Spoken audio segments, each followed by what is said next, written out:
Tonight, Ontario's science table says the province's Omicron wave is subsiding. And we just need to be very careful with the next step. That's the one that worries me most. While there are positive signs, experts say we will likely see an increase in cases following the loosening of restrictions. What they are projecting, could we finally be close to the end? Plus, the weapons used during these robberies included the use of handguns, knives, and on occasion a taser would be used as well. Toronto police bust a high-end car theft ring. 7 people are charged for dozens of carjackings that saw victims being forcefully removed from their vehicles. And the good news is that it's not going to be as intense a storm, but it's still a lot of snow. The city preparing for round 2 as another big snowstorm heads our way. How much we can expect in the coming days and the reinforcements being put in place. Good evening, I'm Kelda Yoon. Some positive signs from Ontario's science table today. The experts saying the province's Omicron wave is subsiding, but they also say COVID modeling in the weeks ahead will be challenging due to changes in testing, adding that the number of hospitalizations will likely see a prolonged peak. Lorena Redekop reports.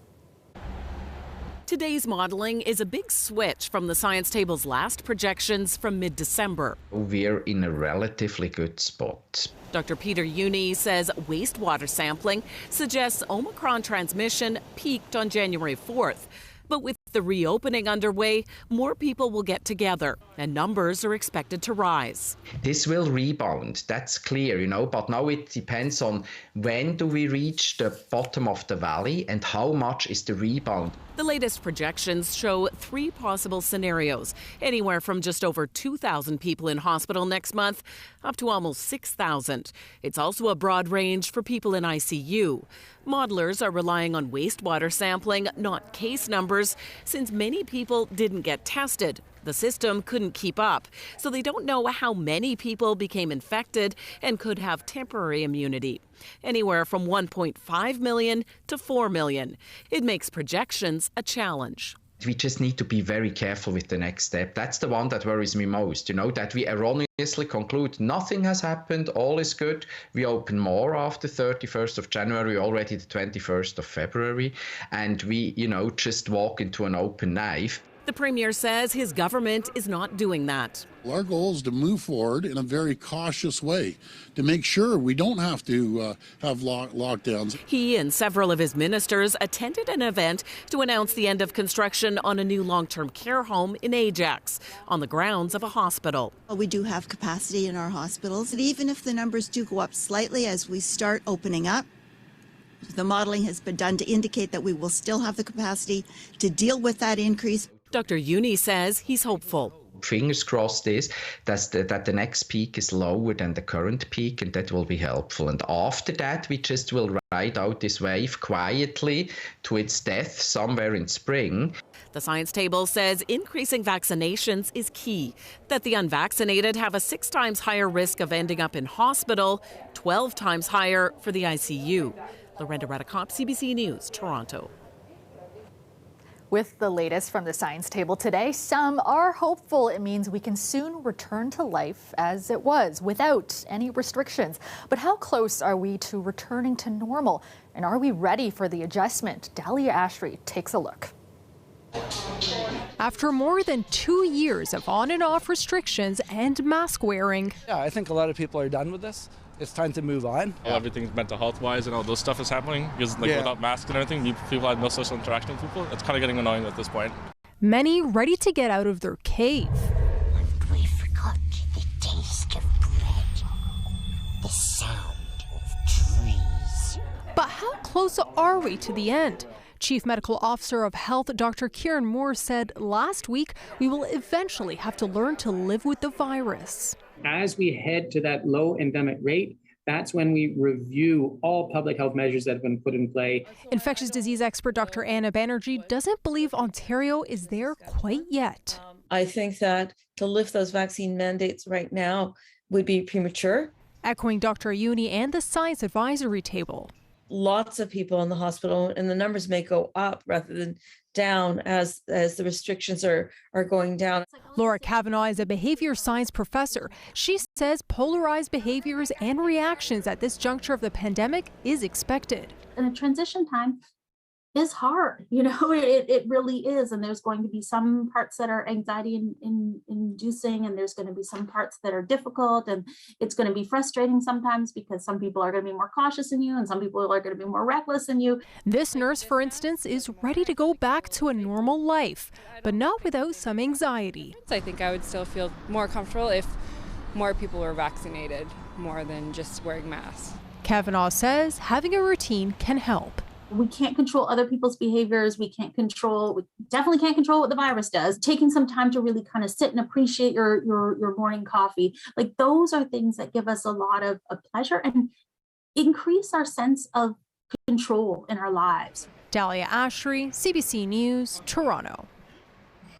There were 2 fatal shootings in the GTA tonight, the latest in Mississauga. A female victim was found suffering from gunshot wounds near Rexdale Boulevard and Goreway Drive just after 9. She was pronounced dead at the scene.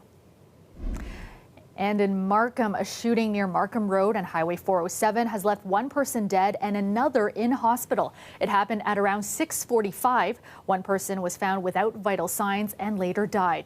And we don't know the extent of the other victims' injuries. York police say they do have suspects in custody.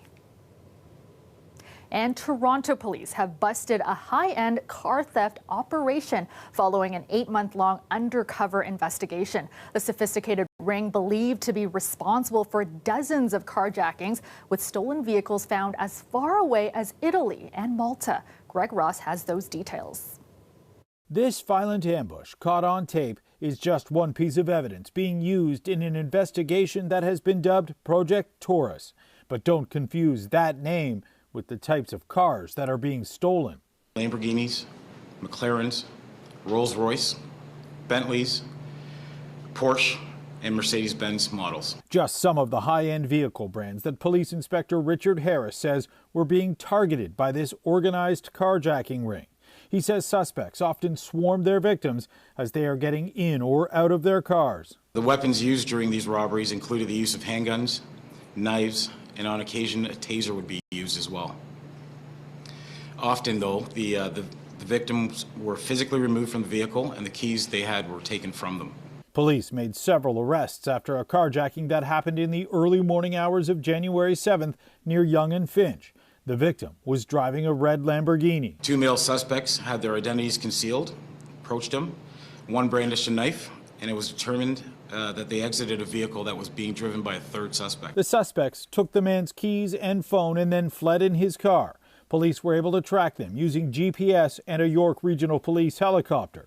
Realizing they were being followed, the suspects eventually abandoned their vehicle, but police tracked them to Mississauga, where they were arrested. Collectively, they face over 40 charges in relation to Project Taurus, and we expect further charges to be laid as the investigation evolves. Police say a total of 7 people have been arrested, and they're looking for at least 1 more suspect.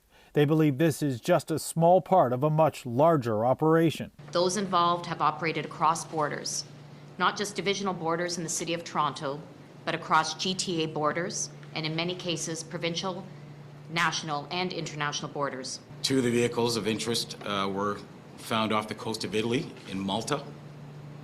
3 of them were found at a port in Montreal and 1 in a Halifax port, and those vehicles were destined for the United Arab Emirates. Police say they can attribute 28 stolen vehicles to the suspects they have identified.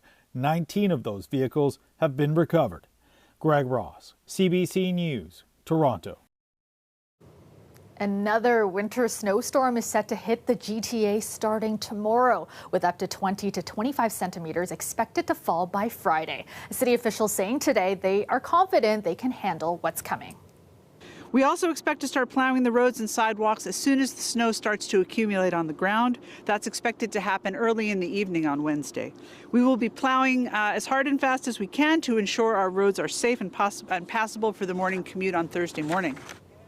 To be ready, the city has 600 road plows, 360 sidewalk plows, and 200 salt trucks on standby. 1,500 personnel are also in storm mode. All of this coming as the city is still cleaning up from the last winter storm that hit us just 2 weeks ago. Officials say this one won't be as challenging because the snow is expected over a longer period of time. Meteorologist Nick Cernkovich joins us now with a first look at the forecast. And Nick, some rain and then lots of snow headed our way over the next few days. Well, Kelda, of course, the big story is this winter storm that's headed for the GTA, but it does start as rain. And in fact, we're seeing rain showers across the region this evening, and that's going to last into the morning hours. Here's a look at the storm system as it pushes through. By tomorrow morning, expecting to see rain showers with a transition over to snowfall throughout the day tomorrow. And then it becomes a snowfall event through Wednesday and into Thursday and Friday as well, with some totals here reaching over 20 centimeters of snow. In terms of the timing of this transition, for areas north of the GTA, it's going to happen through sort of the morning hours. For the actual city of Toronto itself and down by the lake, closer to sort of the mid to late afternoon hours. But beyond that, we're looking at a snowfall event for just about everybody. Here's a look at the breakdown for the next 24. 2 degrees through the overnight, a few wet flurries, but mostly rain showers for the GTA. 0 in the afternoon, again with that rain changing over to snowfall. And then this becomes a fairly significant snowfall event. We'll tell you how much to expect coming up in just a bit. All right, thanks so much, Nick. Premier Doug Ford is speaking out about the ongoing protest in Ottawa. While he's asking the protesters to let the people of Ottawa live their lives, he's not taking a stance on the federal vaccination policy that triggered the truck convoy. Our Queen's Park reporter Mike Crawley has this story. It's the 5th day of the protests against vaccine mandates, and they're not just confined to Parliament Hill. The disruption is spilling over into the streets of Ottawa, affecting businesses and residents. Since Ottawa is the second largest city in Ontario, some here are looking for a message from Ontario's Premier. They got that today. Folks, there's a million people that live in Ottawa. You know, I hear you. I hear the protesters. The province hears the protesters. The country hears the protesters. Now it's time to let the people in Ottawa get back to their lives. It's far from clear that the demonstrators are ready to pack it in. We have all of Canada here to let Trudeau and Jagmeet and O'Toole know that we're not going to stand for these illegal, illogical mandates any longer. The mandate that triggered these protests is a federal one, requiring truckers crossing the border to be vaccinated against COVID-19. At today's news conference, a direct question to Ford. Does he support that federal mandate? You know, I've been on the trucker side, I've always supported truckers from day one, but I support vaccinations. It's very simple. In Ottawa today, police redeployed some officers around the downtown. Police forces from around the province have sent help. As of this morning, the Premier had not reached out to Ottawa's mayor. If the mayor needs our support, he knows where to contact us. He has my cell number. The only way that this is going to be de-escalated is, in my opinion, watching what I'm seeing, is if there is leadership. And that leadership has to come from the federal government. One of the key organizing groups behind the protest is calling for an end to all vaccine mandates in Canada. Many of those have been put in place by provincial governments. Mike Crawley, CBC News, Toronto. Welcome back. Today marks the start of Black History Month in Canada. Now, this year's theme is allyship and leadership at a time when many say it's very much needed. Natalie Collada has more. It marks the start of Toronto District School Board's African Heritage Month virtual celebration. Here at the TDSB, we have more than 30,000 students in our classrooms that identify as Black. African Heritage Month is a chance to ensure that their identities are represented, respected, and understood. And advocates say it's very much needed. This weekend, Nazi symbols, anti-Semitic and racist imagery were displayed at protests in Ottawa. It's shocking to see that people are shocked at the level of hate and this display of hate we're seeing today. I think it's important for Torontonians to ask themselves, why are we celebrating Black History Month? And what can I do to be part of the conversation?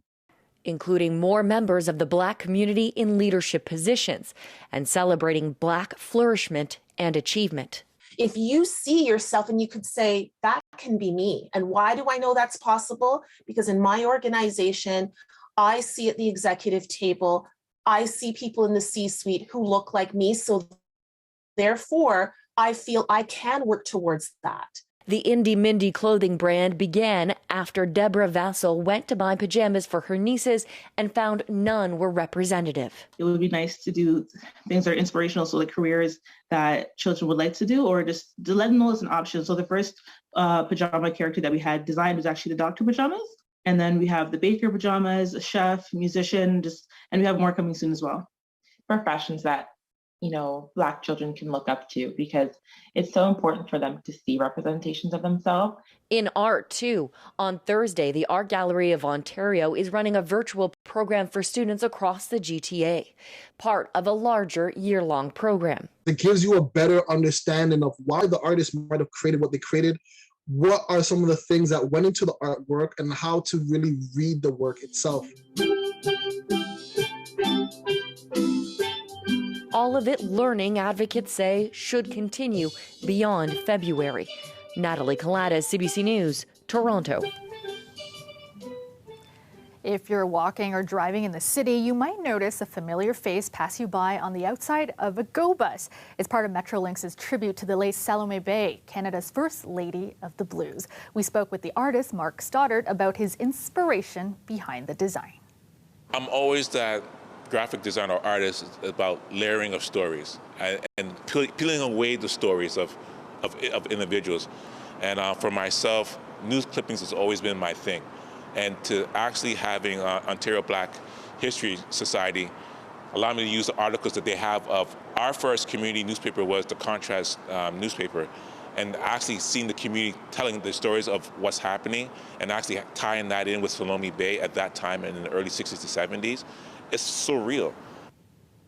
Born in 1933, Bay found success in Canada with her soulful voice and talents in theatre. She settled in Toronto in the 60s and would go on to become an award-winning singer-songwriter. She was also an actress, playwright, and director of musicals, all while creating theatre opportunities for Black artists. Metrolinx says it collaborated with Bay's daughters for the tribute. They saw the bus for the first time yesterday.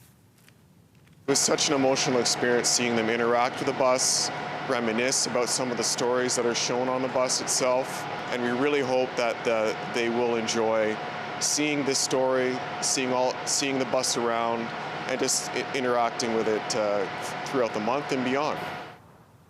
The bus with Bay's image will travel across the GTA. Metrolinx has also unveiled a new mural of her designed by the same artist, Mark Stoddart. You can catch a glimpse of that at Union Station. And for more stories on Black History Month, you can head to our website. That's at cbc.ca/beingblack-in-Canada.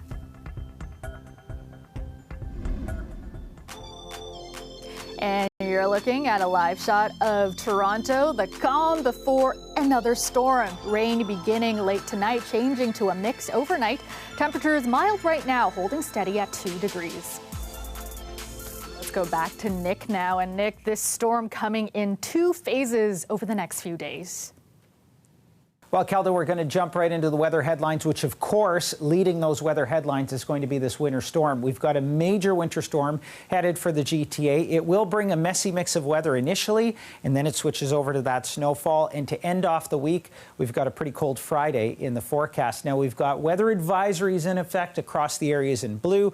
We've got winter storm watches and warnings in effect down towards southwestern Ontario. And those winter storm watches and warnings, they take into account blowing snow as well. So not just the snowfall itself or the accumulations, but also the other weather conditions that come with it. Now, in terms of the timing of this system, we're looking at a transition from rain to snow that starts through sort of the mid to late morning hours north of the GTA, closer to the afternoon hours for areas down by the lake. It switches over to snowfall, heaviest snowfall from, say, about Hamilton, St. Catharines down toward Windsor. But everybody's seeing snow through Thursday morning. And then as we move through Thursday into into Friday, we get sort of another shot of snowfall here that will bring with it an additional 5 to 10 centimeters. So all told, we're looking at about 20 centimeters of snow for the city of Toronto, likely closer to 15 out toward Oshawa and closer to 30 around Oakville, Burlington, Hamilton. So more toward the west end of the GTA. But look at this. Extreme snowfall totals in some areas, but even the city of Toronto, again, expecting to see about 20 centimeters of snow. Winds will also be a factor down in southwestern Ontario, as I mentioned, and that's why we're seeing these winter storm warnings that are in effect for that blowing snow, in addition to the actual snowfall and the heavy snowfall accumulations. 2 degrees through the overnight and rain showers tomorrow, -3 by the afternoon with snowfall and windy conditions. For the Golden Horseshoe, we're looking at temperatures that hold steady at 2 degrees, and then as we move through tomorrow, down around 0 to -1 with the transition over to snowfall. -6 on Thursday, snow continues, anywhere from 15 to 25 centimeters across the GTA, and cold, but mostly clear heading into the weekend. Kelda. Thanks so much, Nick. The Toronto Zoo kicking off Lunar New Year and the Year of the Tiger with an appearance from a special feline guest. You're looking at Mila, an Amur tiger. She's just 9 months old and already 130 pounds. The tiger is the third of the 12-year cycle of animals which appear in the Chinese zodiac. Also on hand for today's festivities, a performance from the Chinese Cultural Center of Greater Toronto.